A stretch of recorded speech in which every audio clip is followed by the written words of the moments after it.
Este é o Filosofitas Podcast, terapias, fitas e filosofias.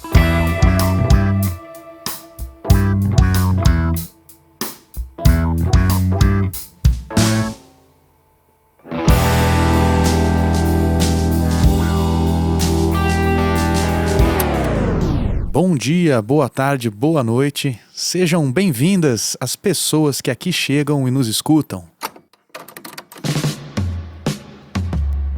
Este é o nosso 4º episódio, gravado como parte do projeto Filosofitas Maior Fita.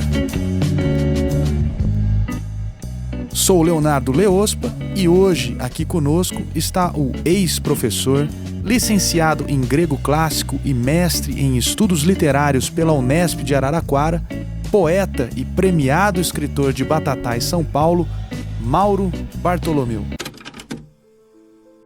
NACOBA, o Núcleo de Arte Conceitual de Batatais. O NACOBA sempre existiu, sempre teve membros que continuam pertencendo a ele, que vão continuar influenciando nas próximas gerações.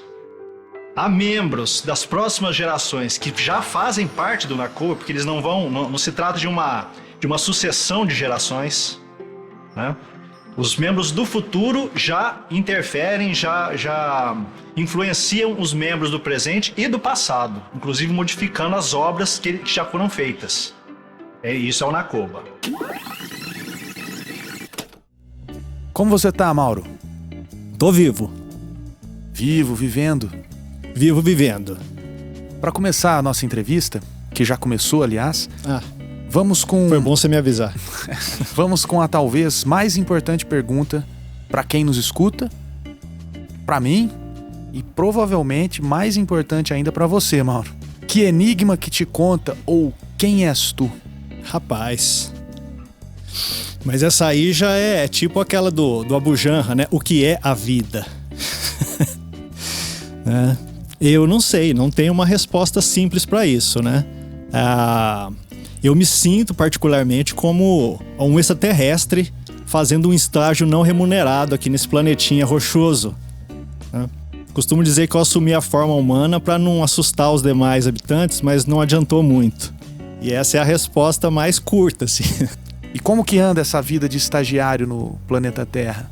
Continuo não ganhando nada e produzindo pouco, assim, né? Porque as circunstâncias nos constrangem, né?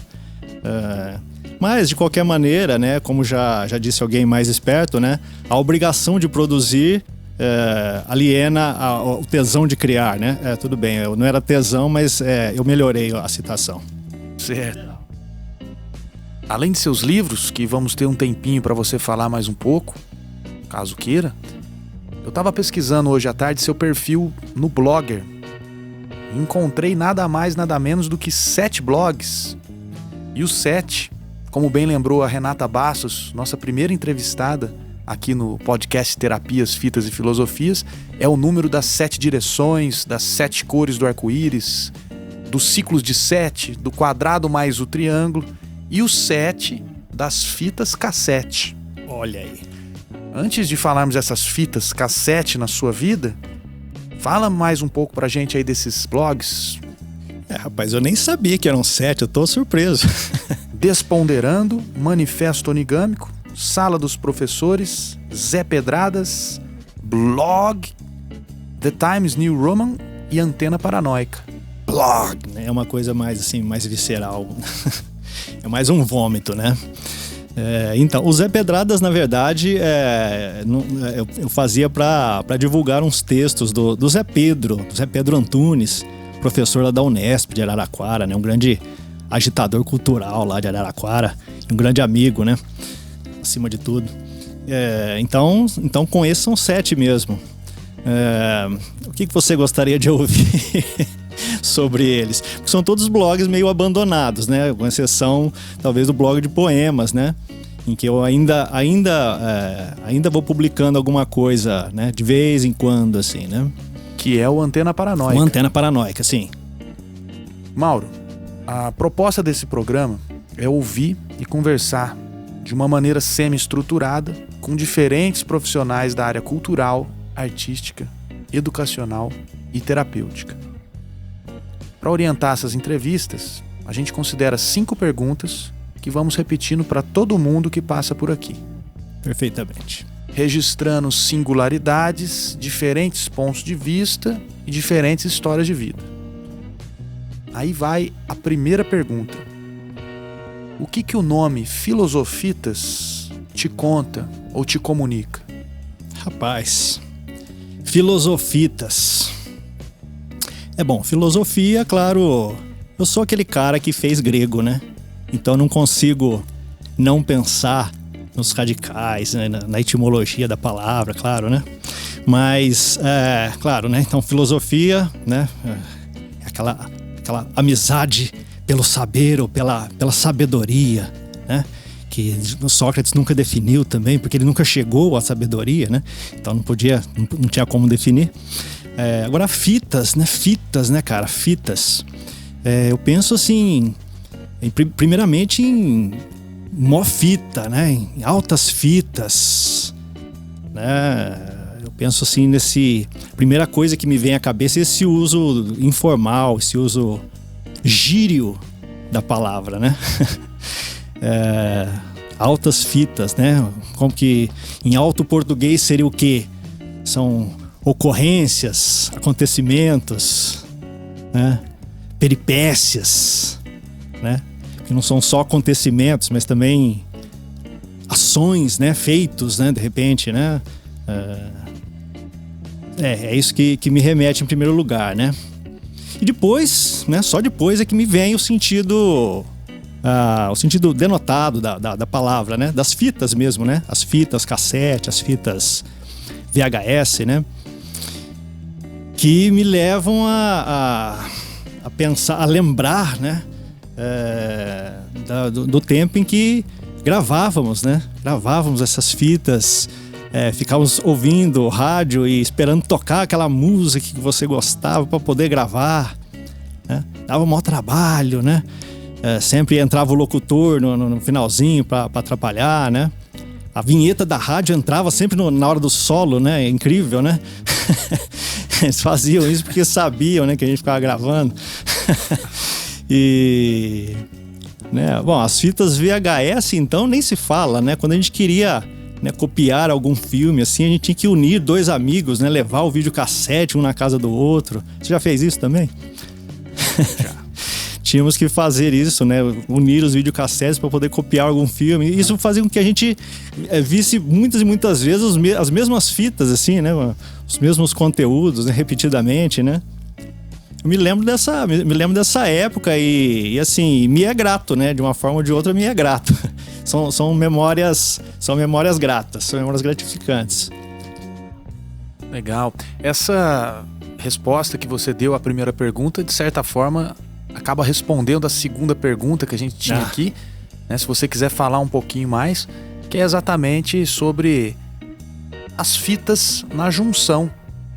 Filosofitas, filosofia mais fitas. E essa fitas, inicialmente, ela foi concebida como sendo representativa das fitas cassete, que você mencionou, e das fitas VHS também, que foram por ti mencionadas.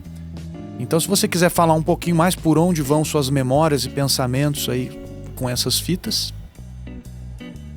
Por onde vão minhas memórias? As fitas cassete, né? As fitas cassete fizeram parte da nossa vida durante muito tempo, né? O pessoal que não conhece o mundo pré-internetico, né?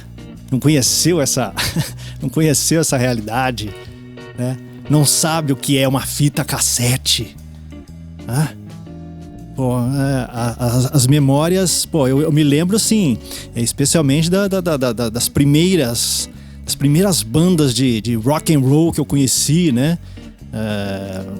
Que isso se deu assim se deu de certa forma assim meio tarde, né? Eu já era um adolescente, né? Quando fui conhecer isso, não ouvia isso quando criança, só ouvia Balão Mágico, né? E as modas de viola, assim, né, que meu pai ouvia e tal. A minha cultura era essa, assim, né? Aí, de repente, eu fui apresentado a Sepultura, né? O disco Arise. E eu fiquei assim, completamente... eu fiquei paralisado, assim, ouvindo aquilo. E falei, caramba, né? Mas uma pessoa realmente, ela sai de casa, vai até uma loja de discos, né? Compra esse disco, essa bolacha, né? E traz isso pra casa, e ao invés de música tem barulho, né? E eu falei, não, mas... Aí, né, pedi pro amigo, né? Então grave pra mim, por favor, quero ouvir mais, quero ouvir com mais atenção, né? Porque eu não identifiquei música ali numa primeira audiência. Né? Aí comecei a ouvir a fita, né?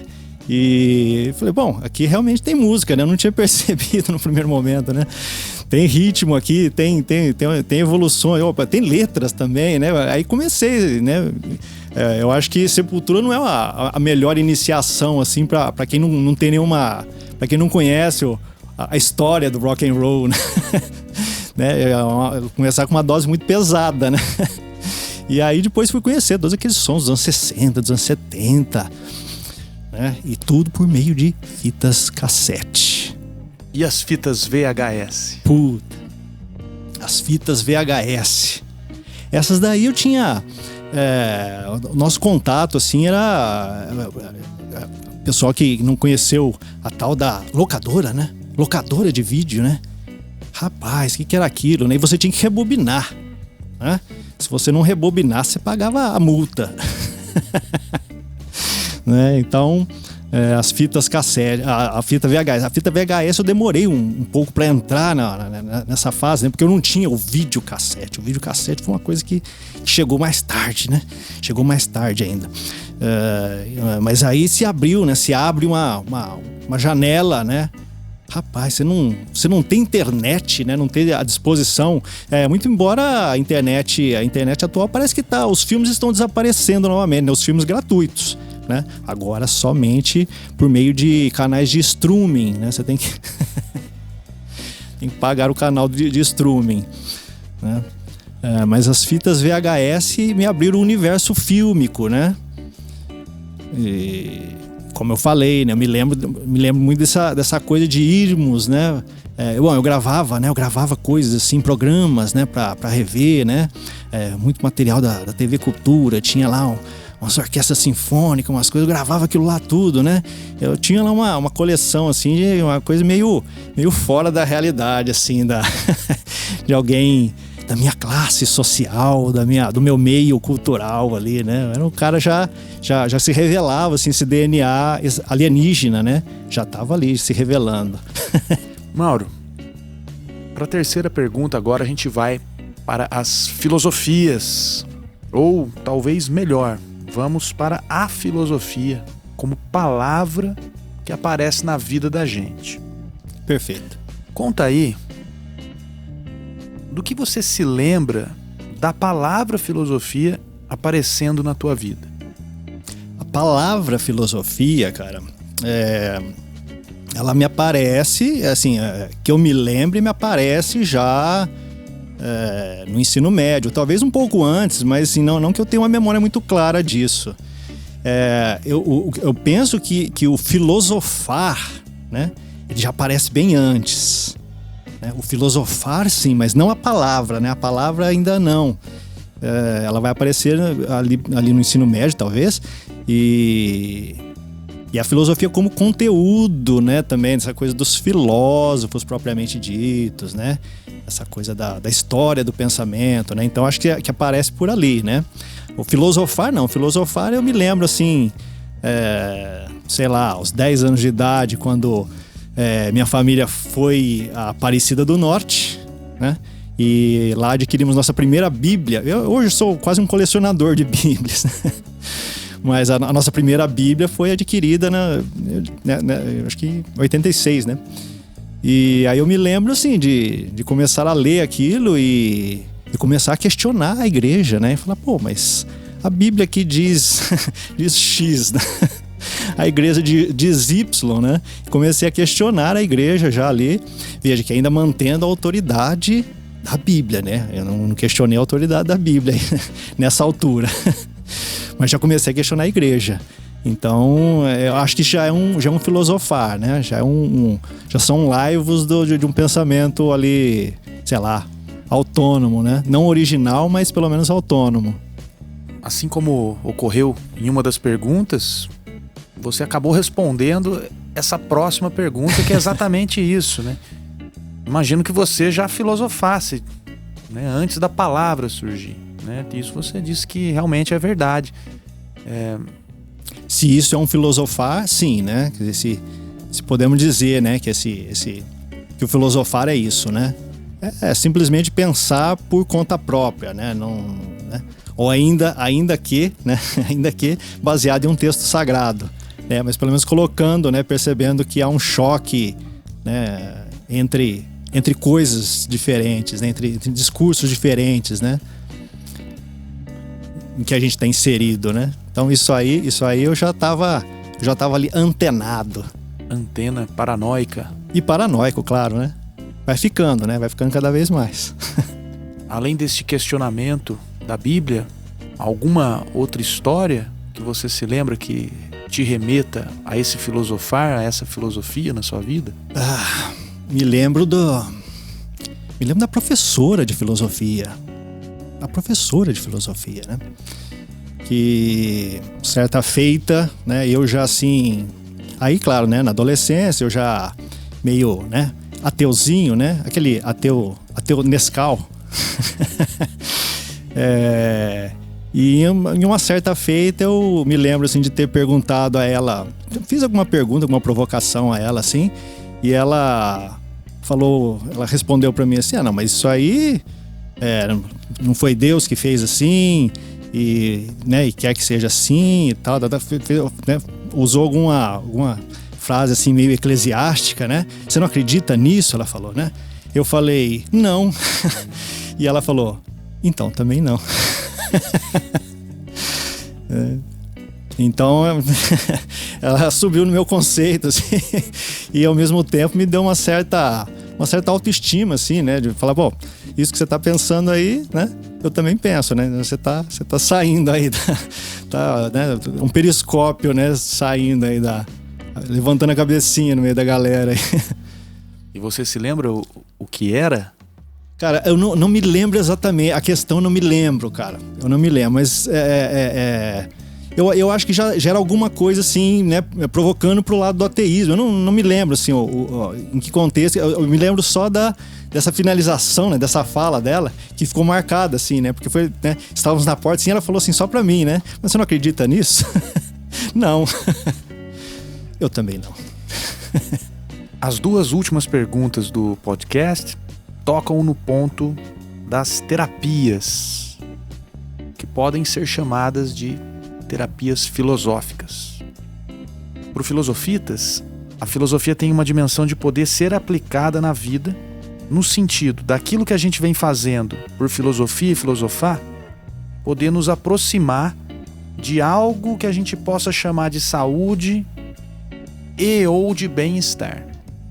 Como que você, Mauro, supõe, ou qual é a sua hipótese, para uma possível relação entre filosofia e saúde ou filosofia e bem-estar? A ideia me parece bem natural, na verdade. A parte, o fato de ao se falar em filosofia clínica propriamente dita, né, ou de auxílio filosófico, alguma coisa assim, me parecia num primeiro momento, eu encarava com um certo preconceito, né, porque me parecia assim, coisa de livros de autoajuda, assim, né, Nietzsche para estressados, eu não sei o que. E aí uma série de livros assim que sai nessa esteira, né? Mas assim, a ideia da filosofia como como fármaco, né? Isso aí o Platão acho que falava, né? Mas assim, a ideia da filosofia como um meio de se encontrar, né? De tentar se encontrar no mundo, ou pelo menos de colocar em questão essa ideia de que precisamos ter um lugar no mundo. Talvez não tenhamos mesmo, né? Essa ideia me parece assim bastante natural, porque eu acho que desde moleque, assim, se não fosse por meio desse refletir, desse refletir autônomo e depois também, né, das citações dos filósofos tal, que foram chegando com a palavra filosofia, né?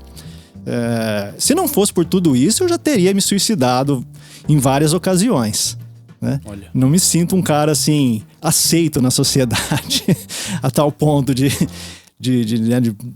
não precisar de uma intervenção, né? Mas eu diria que a filosofia nesse sentido me salvou. Muito embora eu não seja um grande leitor de filosofia, nem nada disso. Mas a ideia de uma filosofia no sentido assim, terapêutico me parece bem natural, na verdade. Obrigado, Mauro. Encaminhando para o final do nosso podcast, a proposta hoje é trazer o trecho de um trabalho da filosofia clínica. Você mencionou a filosofia clínica, a gente tem a ideia de trazer também trechos do aconselhamento filosófico, da filosofia aplicada. Hoje vamos trazer algo da filosofia clínica e te ouvir sobre esse trecho. Pode ser? Rapaz, vamos lá. O trecho é desse livro aqui, é o livro Submodos, editado pelo Recanto da Filosofia Clínica, lá de São Paulo. O texto trata-se de um escrito da Jandira Bordin sobre o submodo 4 da filosofia clínica, o Em Direção às Ideias Complexas. Nós chegamos a falar aqui, no segundo episódio do podcast, sobre os submodos. Na filosofia clínica são considerados 33 ao todo. Eles aparecem na parte decisiva da clínica filosófica, quando o filósofo ou a filósofa começa a propor ao partilhante da clínica alguns exercícios existenciais baseado no que encontrou. Os submodos são os próprios exercícios existenciais que são propostos.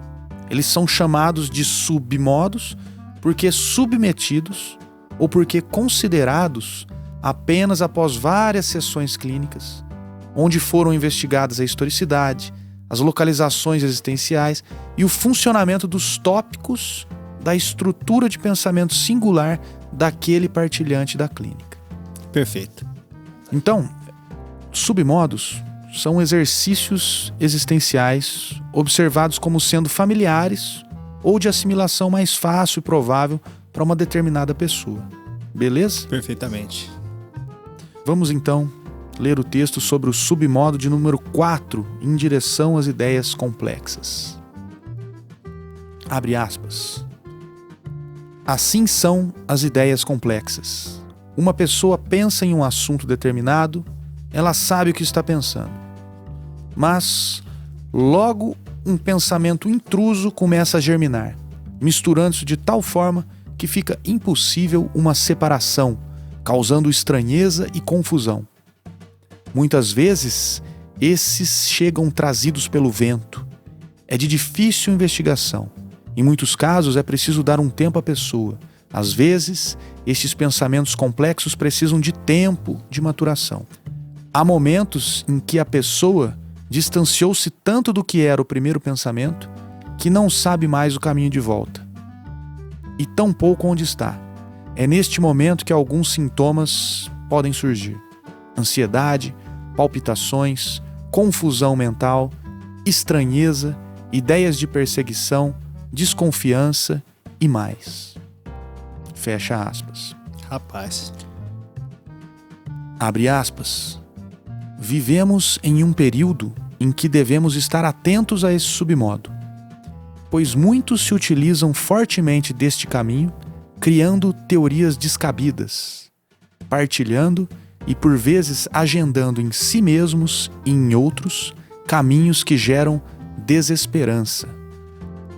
E noutras vezes, a pessoa está construindo em si mesma, via ideias complexas, um abismo que alimenta outros abismos. E em muitos casos, a pessoa nem sabe que está fazendo isso. Fecha aspas. Novas aspas. Um dos caminhos seguros para trabalhar em clínica com este submodo é utilizar-se do próprio submodo, caminhar via as ideias complexas com o partilhante, refazer o roteiro, fazendo paragens, tomando um café, enraizando, demorar-se um pouco mais com esse roteirista de ideias complexas em algumas etapas do caminho, Permitir que ele olhe à sua volta, sinta e talvez reconheça que já esteve ali e, quem sabe, possa surgir uma sensação, uma organização, uma luz. Fecha aspas. Terminando a seleção que fizemos do texto da Jandira, ela vai escrever o seguinte: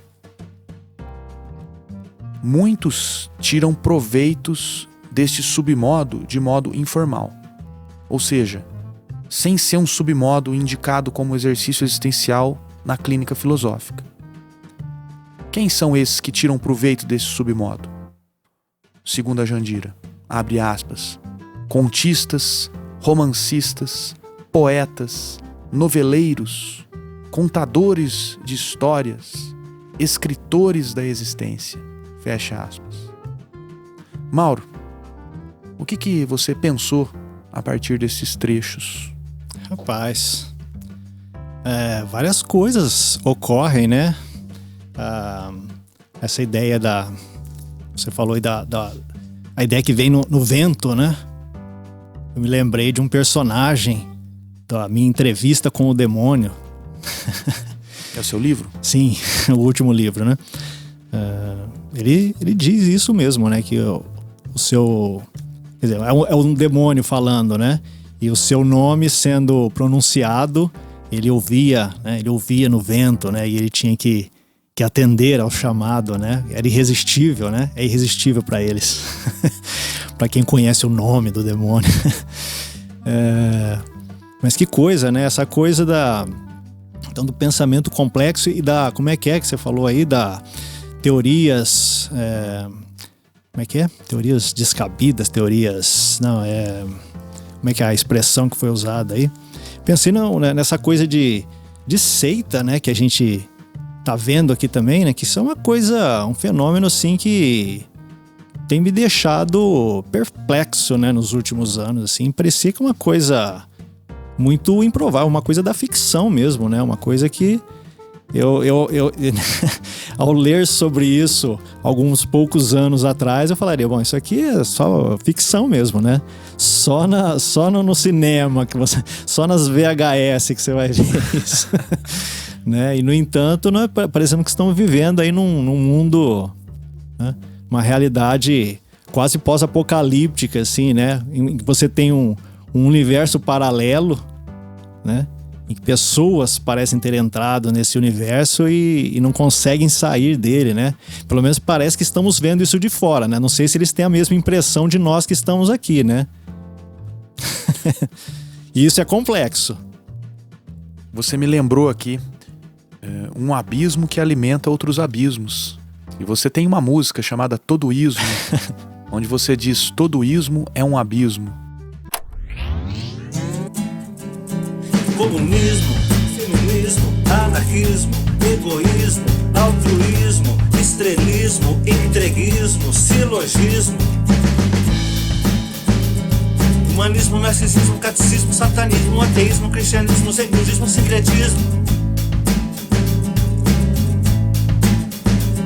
socialismo, pedantismo, terrorismo, fanatismo, otimismo, pessimismo, niilismo, cataclismo. Todoísmo é um abismo, todoísmo é um abismo, todoísmo é um abismo, tudo isso. Todoísmo é um abismo, todoísmo é um abismo, todoísmo é um abismo, tudo isso. Todoísmo é um abismo, todoísmo é um abismo, todoísmo é um abismo. Que fita. E no livro Nossa Senhora da Eutanásia, que tá aí com você, ele começa assim, né? Abismo chamando abismo. Que na verdade, é um versículo bíblico, né? É uma citação, uma modificação de um versículo bíblico, né?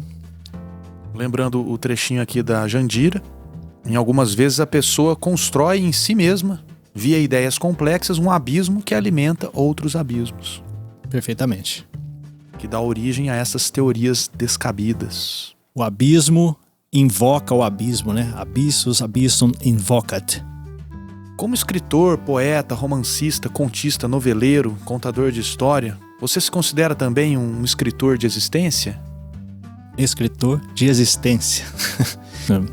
Bom, eu não sei se a minha existência daria um bom livro, né? Se a minha biografia, né? Talvez fosse mais aquele cara assim, como ouvi falar que era Hegel, né? Que Hegel ou Kant, né? Hegel, né? Que tinha uma vida absolutamente assim comum, regrada, Kant. Né? Kant. Saía da sua casa no mesmo horário, fazia sempre as mesmas coisas, passava pelos mesmos lugares, né? E revolucionava a filosofia, né? Por trás disso. A minha vida não é exatamente uma coisa assim biografável, né? Não é uma coisa assim que renda um romance interessante, né? Agora, eu não sei se seria um criador de existência, se você pergunta, é isso? A Jandira diz que algumas pessoas tiram proveito deste submodo, de modo informal, como contistas, romancistas, poetas noveleiros, contadores de histórias e escritores de existência. Tá. Você seria um escritor da sua própria existência? Cara, aí que tá, né? O Fernando Pessoa dizia, né, que fazer arte é confessar que a vida não presta ou não basta, né? Então, nesse sentido, eu acho que toda a criação é dar vida a coisas em nós que não viveram, né?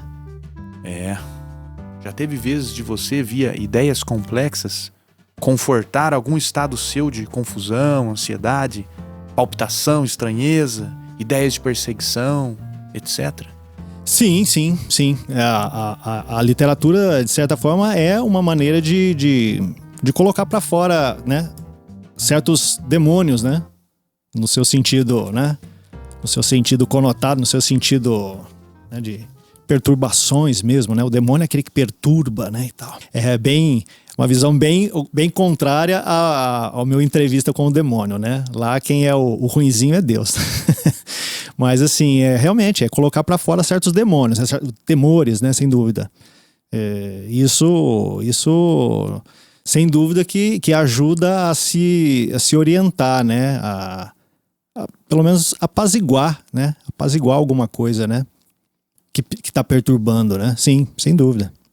Mauro Bartolomeu, muito obrigado por sua participação no podcast.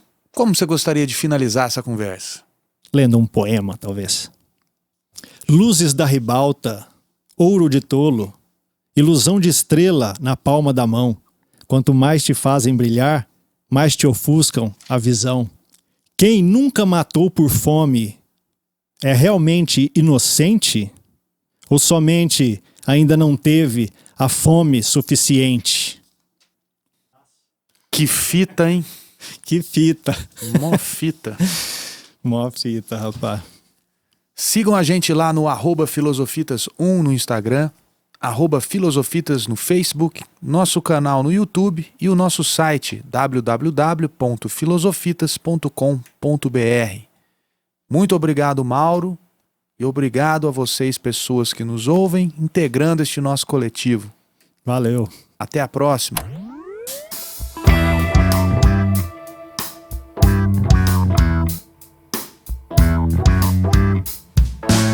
Cassete, né? A palavra cassete significa caixinha, né? Então, era para diferenciar, na verdade, das fitas de rolo, né? Das antigas fitas que não tinham a caixinha, né?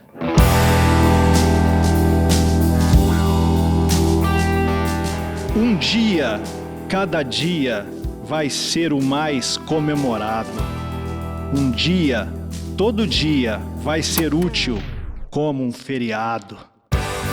Projeto Filosofitas Maior Fita, uma realização da Secretaria da Cultura e Economia Criativa do Governo do Estado de São Paulo, via Programa de Ação Cultural PROAC ICMS, contando com o apoio da Goal Projetos e patrocínio da Usina Batatais, Usina Lins e Grupo Santa Emília.